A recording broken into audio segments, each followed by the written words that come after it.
So that will take us to our jersey mentions. Number 74. A lot of studs coming from the NFL when you think number 74. We'll start with Bruce Matthews. Comes from a football family, numerous relatives in the NFL, but we'll get more to that in a bit. Let's talk about how dominant Bruce was at USC. Super versatile, played every part of the offensive line, twice first team All Pac 10 and earned consensus All American. Also picked up the Morris Trophy his senior season, which is awarded the best lineman in the conference. That great stint as a Trojan led to the Houston Oilers, pardon me, selecting Matthews ninth overall in the 1983 NFL Draft. Once he joined that franchise, he'd never leave. His inaugural season, he earned all rookie honors. He played 19 seasons with the same franchise, from their time in Houston as an Oiler to when they moved to Tennessee and became Titans. He never missed a game over his entire career. In his 293 NFL starts, the most with one franchise, and third all time behind Brett Favre and Tom Brady. For his 19 years, Matthews played every part of the line, and he was even used as a long snapper. He'd go on to make 14 Pro Bowls, which is second all time, one behind Tom Brady, but tied with Tony Gonzalez, Peyton Manning, and another player who will be named immediately after Matthews on this list. Matthews was also named to seven first team All Pros, two second team All Pros, and Bruce Matthews would make it only to one Super Bowl, Super Bowl 34, where the Titans lost to the Rams when Kevin Dyson was tackled 1 yard short of the touchdown by who? Mike Jones. Mike Jones. But despite not getting a Super Bowl ring, Bruce Matthews, one hell of a career. He retired at the age of 40. Long list of accomplishments. Named to the NFL 1990s All-Decade Team, the NFL 100th Anniversary All-Time Team, including the Titans Oilers Ring of Honor, and the franchise retired as number 74. Get inducted to the Pro Football Hall of Fame, becoming the first player from the Titans to enter the Hall. His 1983 draft class produced 8 Hall of Famers. I mentioned Matthews' family tree a little bit. Many family members were in the NFL, including his dad, Clay Matthews Sr., his brother, Clay Jr., his nephew, Clay Matthews III, Casey Matthews, and Kyle Matthews. Bruce and his wife, Carrie, have 7 children. Of those kids, 4 of them played college football. Kevin Matthews, Jake Matthews, Mike Matthews, and his youngest, Luke Matthews. Family that is football in their veins. So glad to give out a shout out to Bruce Matthews on his legendary career. The next 74 on this list is a guy who can be grouped with the guy I just mentioned before because of the same number of Pro Bowls. Talking to another guy who spent his entire career with one franchise, defensive tackle Merlin Olsen. He played college football with Utah State and put the team on the map as one of the tougher teams to play, earning first team All American, consensus All American, while also winning the Outland Trophy. This led to the teams vying for Olsen's services professionally in the 1962 drafts. He's drafted third overall by the LA Rams of the NFL draft and second overall by the Denver Broncos of the AFL. He chose the former and joined the LA Rams, becoming the first Utah State player to ever get drafted in the first round of the NFL draft. Olsen was almost moved to the offensive line, but luckily he stayed on the defensive end and performed was one of the best in history. Teamed with Deacon Jones, Rosie Greer, and Lamar Lundy, the group known as the Fearsome Foursome, they dominated, but despite that excellence, they never made it to the Super Bowl with Olsen. Olsen would make those 14 Pro Bowls I alluded to earlier, tying him with second all time with that group I mentioned. And he'd also get selected to 5 first team All Pros, 3 second team All Pros. Accolades didn't end there, as Olsen was named to the NFL 1960s All Decade Team, the 70s All Decade Team, the 75th Anniversary All Time Team, and the 100th Anniversary All Team. The Rams have honored Merlin Olsen by retiring his number 74. He would also get inducted into the College and Pro Football Hall of Fames. And after his playing days, he was a very successful broadcaster, covering many games during the 70s and 80s, Super Bowls in the NFL, as well as Rose Bowls in the NCAA. Even dip into acting, working with John Wayne in The Undefeated. He'd get on TV, getting a full-time gig on The Little House on the Prairie, and from there he'd get a starring role on the show Father Murphy. Unfortunately, Olsen passed away at the age of 69 in March of 2010, and just unfortunately he passed away at that age. But we'll stick with this trend with the number 74 on our list, playing on the line with one of the most heralded franchises. Talking about Chicago Bears offensive tackle Jim Covert. Kovic played at the University of Pittsburgh, wore the number 75 there. He'd earned 2 first-team All-East nods and a consensus All-American selection, leading to the Bears selecting him 6th overall in the 83 draft. Head coach Mike Ditka said when he saw the draft class, Kovic was the guy he wanted. He'd fit right in with Chicago, earning the starting left tackle job and earning team captaincy the following season. Each season with Covert, the Bears' offensive numbers got better. And then in Super Bowl 20, the Bears obliterated the Patriots 46-10 to win the big game. And over his career, Covert made it to 2 Pro Bowls and 2 first-team All-Pros. Some of his best games were when he'd have to line up against New York Giant legend Lawrence Taylor. You might remember from episode 56. 3 times he'd match up with LT, and LT didn't register a sack either time. 1990 would be Jim Covert's last season. He'd go on the injury reserve the following season after back surgery, and he'd retire the season after. He would get named to the NFL 1980s All-Decade Team, named to the 100 Greatest Bears All-Time list, and his dynamic play in college on the pros got him inducted to the College and Pro Football Hall of Fame, just like Bruce Matthews, another Hall of Famer from that draft class. In retirement, Covert has been successful on healthcare sales, marketing, and acquisition initiatives. From one of the best blockers to someone successful in the boardroom, I guess. The next number 73 on our list requires a jump in the Ren City time machine. Going back to talk about the next number 74 on our list. Going a little wild here. Almost jump back here. Going in the time machine for the wrong reason. But we're going to go in the Ren City time machine and talk about former offensive tackle Mike McCormick. He didn't have a regular journey to the NFL. He went to the University of Kansas expecting to become a career high school coach. However, he got selected by the New York Yanks in the 3rd round of the 1951 NFL draft. However, after only 1 season with the Yanks, he was conscripted to the U.S. Army and served in the Korean War. During this time, the team he played for, the Yanks, moved to Dallas and became the Texans before folding. So when McCormick returned to the States, his team no longer existed. So this led to McCormick signing with the Baltimore Colts. But Cleveland Browns owner Paul Brown remembered McCormick from his playing days pre-Korean War. So he set up a trade to bring McCormick to the Browns, where he wore the number 74, not 73, and got on this list. His first season with the Browns, McCormick played defensive line, had a crucial strip sack in the 54 championship game, where the Browns smashed the Lions 56-10. Following season, McCormick would move to the offensive line and help block for the legendary Jim Brown, who you might remember from episode 32, leading the Browns to back-to-back NFL championships. In the offensive line, he'd become one of the best blockers in the game, earning 9 consecutive All-Pro nods and 6 Pro Bowl appearances. And in retirement, McCormick would go right into coaching, which is initially what he thought he'd be doing anyway. An assistant coach with Washington, he would then get a gig in Philadelphia with the Eagles. He inherited a losing team, and, well, he continued to lose, leading to his dismissal. McCormick would then be an assistant coach on the Bengals and would get him another coaching opportunity with the Colts. And again, didn't go so well, and he'd take his chance working with the Seahawks as a GM. He'd have to fire the coach. He'd coach the Seahawks for an interim bit. And after getting fired from the Seahawks, he'd go to the Panthers, helping set him up as a franchise. And for his efforts there, he has a statue outside the stadium and has been inducted into the Panthers Hall of Honor. For his playing days, Mike McCormick was inducted in the Pro Football Hall of Fame. Unfortunately, he passed away from heart failure in 2013 at the age of 83. And going back to the defensive line, the next number 74 on our list spent his entire career with one franchise. We're talking about legendary Dallas Cowboys defensive tackle Bob Lilly. The Texas-born Lilly stayed close to home, attending Texas Christian University, and at TCU, he earned the nickname Tiger Lily for his play at the school, earning 2 first-team All-SWC nods and a unanimous All-American nod his senior season. This led to both leagues trying to acquire Lilly. The Cowboys traded their first-round choice in the 61 NFL draft, get the spot to draft Lilly, who became the franchise's first NFL draft pick.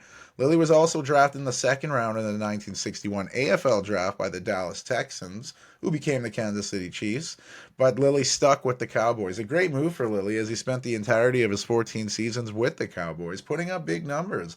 11 Pro Bowls, 7 first-team All-Pros, 2 second-team All-Pros. Huge reason why the Cowboys beat up on the Dolphins in Super Bowl VI.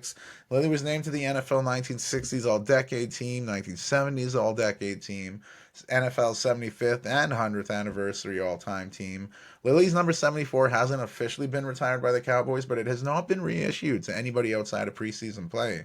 The Cowboys have honored Lily by inducting him into the Cowboys Ring of Honor, and of course, he's been inducted to the College and Pro Football Halls of Fame. But in retirement, Lily has also dabbed in the photography, and I guess he's been thriving at that. For the next 74, we'll stay on the defensive side of the ball, talking about former defensive end Fred Dean. Dean would elect to play college football at Louisiana Tech University, where he was a standout with the Bulldogs, earning second team All American, first team Little All American, and second team All American nods, leading to the San Diego Chargers selecting Dean in the second round of the 75 NFL draft, where he initially wore 71.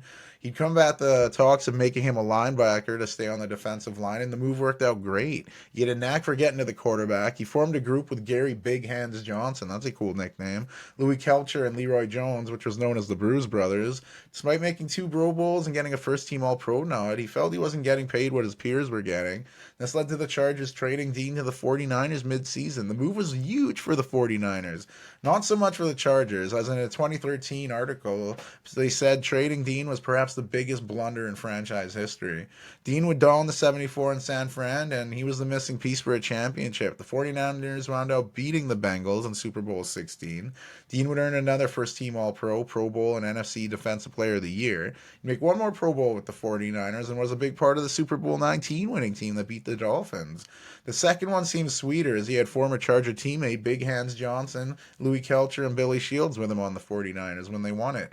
Fred Dean would get named to the 49ers Hall of Fame, and he was honored a little more by the Chargers, be getting inducted into their Hall of Fame, and the Chargers named Dean to their 40th and 50th anniversary team.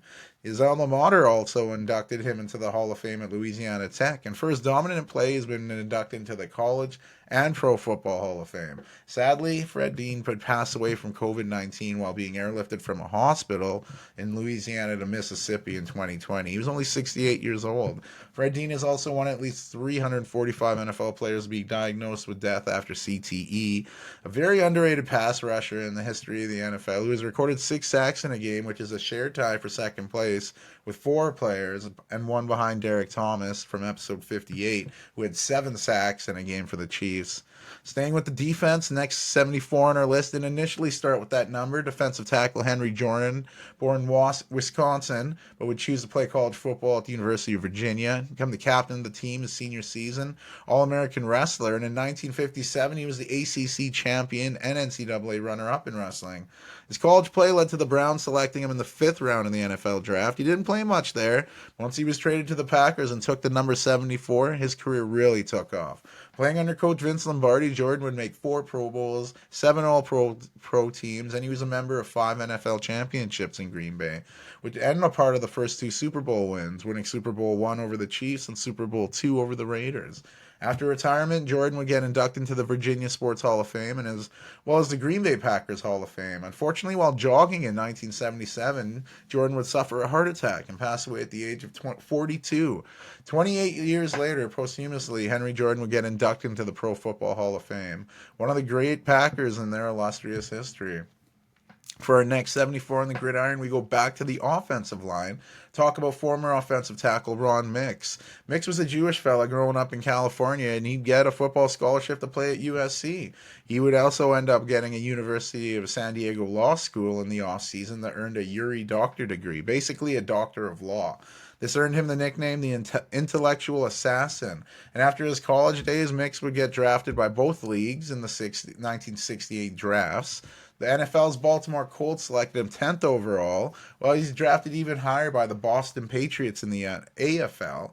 His rights were traded from the Patriots to the Chargers, and Mix ended up signing with the Chargers, where he'd have an immediate impact, and was part of the team's 1963 AFL championship team, demolishing a team that initially drafted him, the Boston Patriots. They beat him 51-10. He'd continue to thrive as a Charger, making it to 8 AFL All-Star games and picking up 9 All-AFL nods. This also got Mix named to the Los Angeles Chargers, as they were at the time, or they still are now, Hall of Fame is the AFL all-time team. This led to Ron Mix's number 74 becoming the first retired jersey in Chargers history. After he announced his playing days were done, Mix told the Chargers he wished to play again. But they're like, we got you replaced with Gene Ferguson. This caused Mix to ask for a trade where he'd get sent to the Oakland Raiders. He plays last season in the NFL with the Raiders wearing the number 77. And this enraged Chargers owner Eugene Klein so much as he despised the Raiders to the point where he actually unretired Ron Mix's number 74. That's crazy. And after his playing days, Ron Mix was inducted into the Pro Football Hall of Fame in 1979, becoming the second AFL player to get inducted in the Canton, the first being Lance Allworth a year earlier. And the next 74 on the offensive, he's on the offensive line, but we go to the center position, bringing in Nick Mangold. Mangold went to the Ohio State University where he won a national championship. He would be named to the second team All Big Ten and first team All American his last season at the school. This led to Mangold getting drafted 29th overall by the New York Jets in the first round of the 2006 NFL Draft. Mangold had massive shoes to fill, taking over for Kevin Mawai, who you might remember from episode 68, and he'd make the All-Rookie team his first season, and even got votes for Rookie of the Year, not an award usually associated with centers. And Mangold will play all of his 11 professional seasons with the Jets, earning 7 Pro Bowl trips, 2 first-team All-Pros, and a single second-team All-Pro. He'd get released by the Jets after 11 seasons with injuries and a big contract. And after a year away from football, he'd sign with the Jets so he could retire with the only franchise he played for. The Jets honored Mangold by inducting him to the Ring of Honor, and I don't know if his numbers are good enough to get to the Pro Football Hall of Fame, but Mangold was considered one of the best in his peer group, so maybe he'll get in. I hope so. For the next 74, we go to another lineman who spent his entire career with one franchise. I'm talking about offensive tackle Joe Staley. Multi-sport threat growing up, excellent football as well as track, helped get him a scholarship to Central Michigan University, and he began his career as a tight end, but would move to offensive tackle, and the rest is history. He's great playing college, and at the Combine, got him drafted 28th overall by the 49ers, and he was an immediate beast with the team, earning the starting job, starting all 16 games on the way to an all-rookie team accolade. He spent his entire 13 seasons in the NFL with the 49ers, 6 Pro Bowls, 3 second-team All-Pros. He was also named to the NFL 2010's All-Decade team. Helped 49ers get to 2 different Super Bowls, but was on the losing end of both of them, losing Super Bowl 47 in the Harbaugh Bowl, where the 49ers fell to the Ravens. Then again, losing the Super Bowl 54 to the Chiefs. And after that loss, the 49ers acquisition of Trent Williams, Staley would retire from the NFL. I don't know if we'll see Staley in Canton, but I imagine the 49ers will definitely honor one of their own. And we'll wrap up this lengthy NFL portion of the number 74, finishing with a current player in the league. He's got some big shoes to fill, trying to live up to some of the players on the list. I'm talking about Green Bay Packers guard Elgton Jenkins. Jenkins played college ball in the SEC with the Mississippi State Bulldogs, which led to the Packers selecting him in the second round of the 2019 NFL Draft. After starting a season as a backup, Jenkins would work his way into the lineup, earning all rookie team honors, and the following season, Jenkins would make his first Pro Bowl. But the next season, tearing his ACL, missing half a season, Jenkins did bounce back in a huge way, though, making the Pro Bowl the very next season. He signed a big extension to stay in Green Bay, and he's going to be crucial to helping Jordan Love, the newly paid Jordan Love, light it up.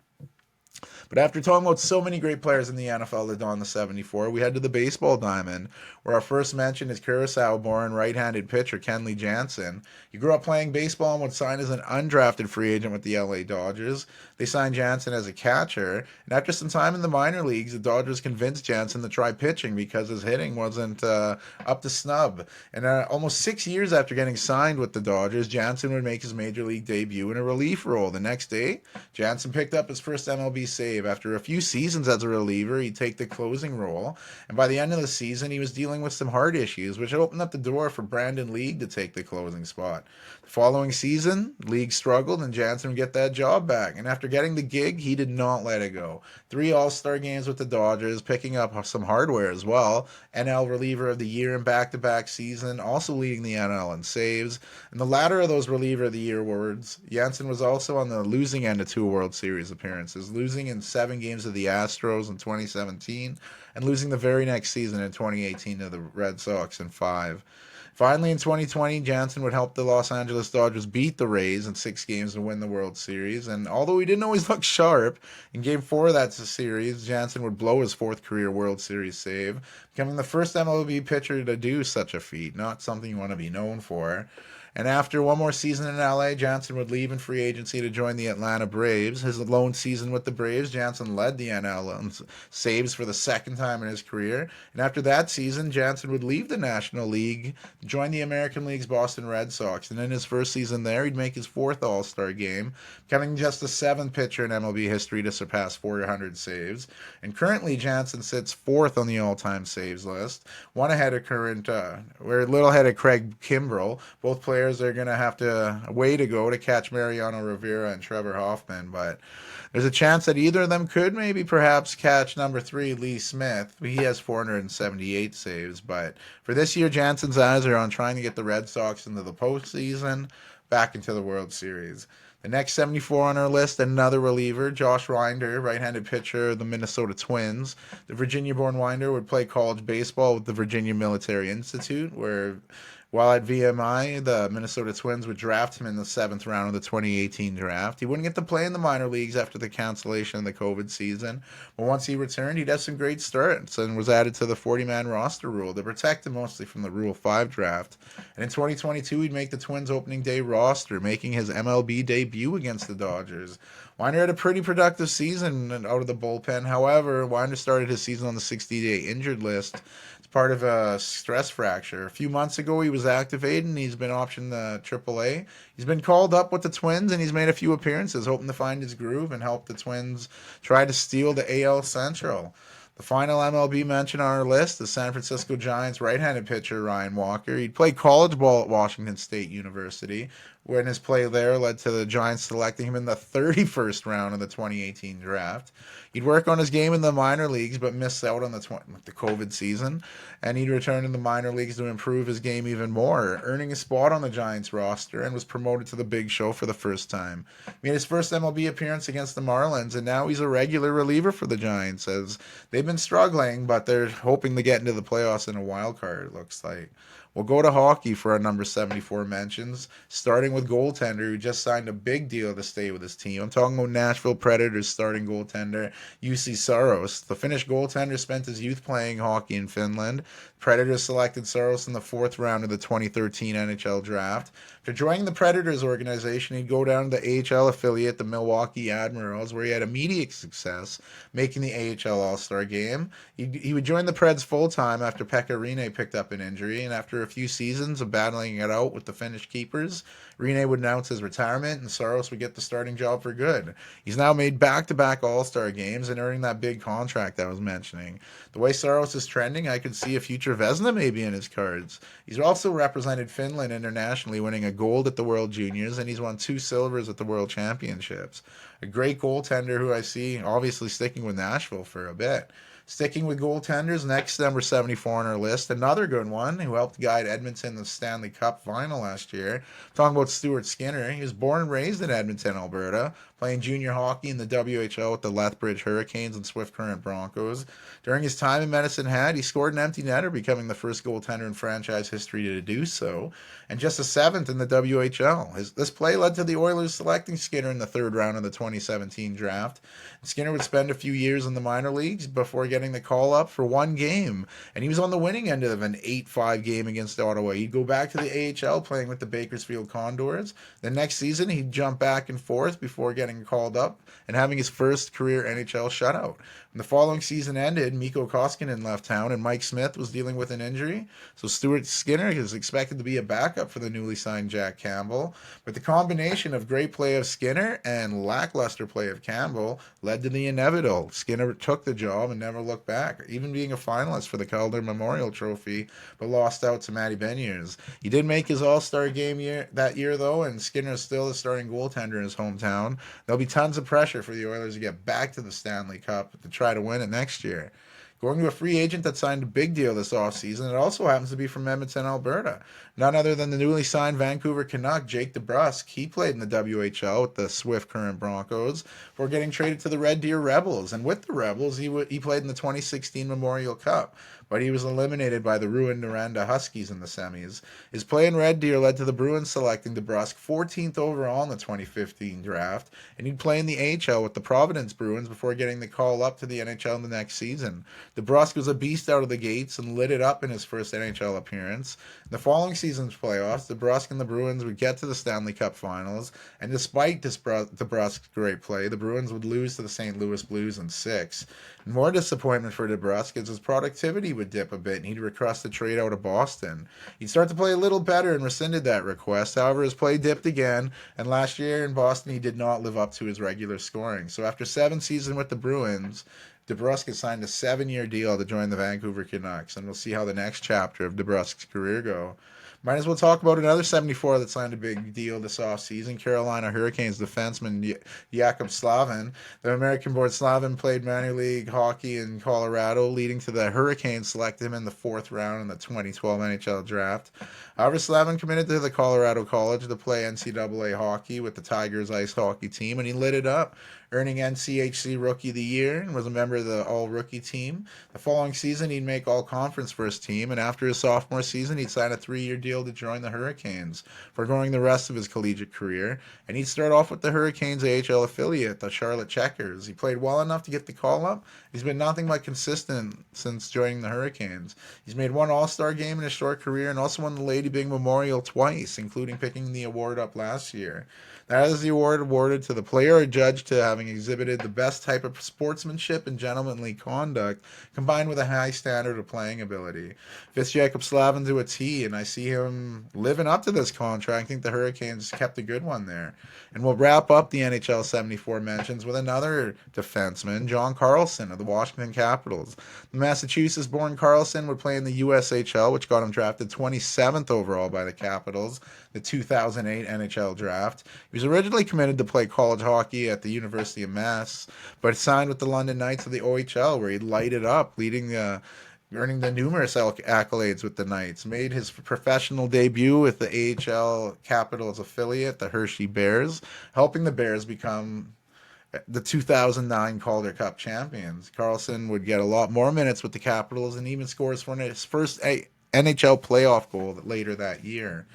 After the Caps were knocked out of the playoffs, Carlson would join the AHL affiliate and score the game-winning goal in the Calder Cup to win another championship. He signed a long-term deal to stay with the Capitals, but also has been dealing with injuries. He returned from injury and helped lead the Capitals to their first ever Stanley Cup, where they beat the Knights in 5 games. He spent his entire career with the Capitals, making 2 All-Star games over that time.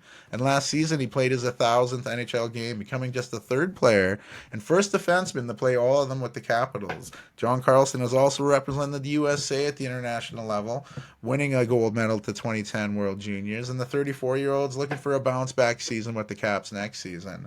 And if you're looking for NBA players to wear the 74, keep looking. No one's done it.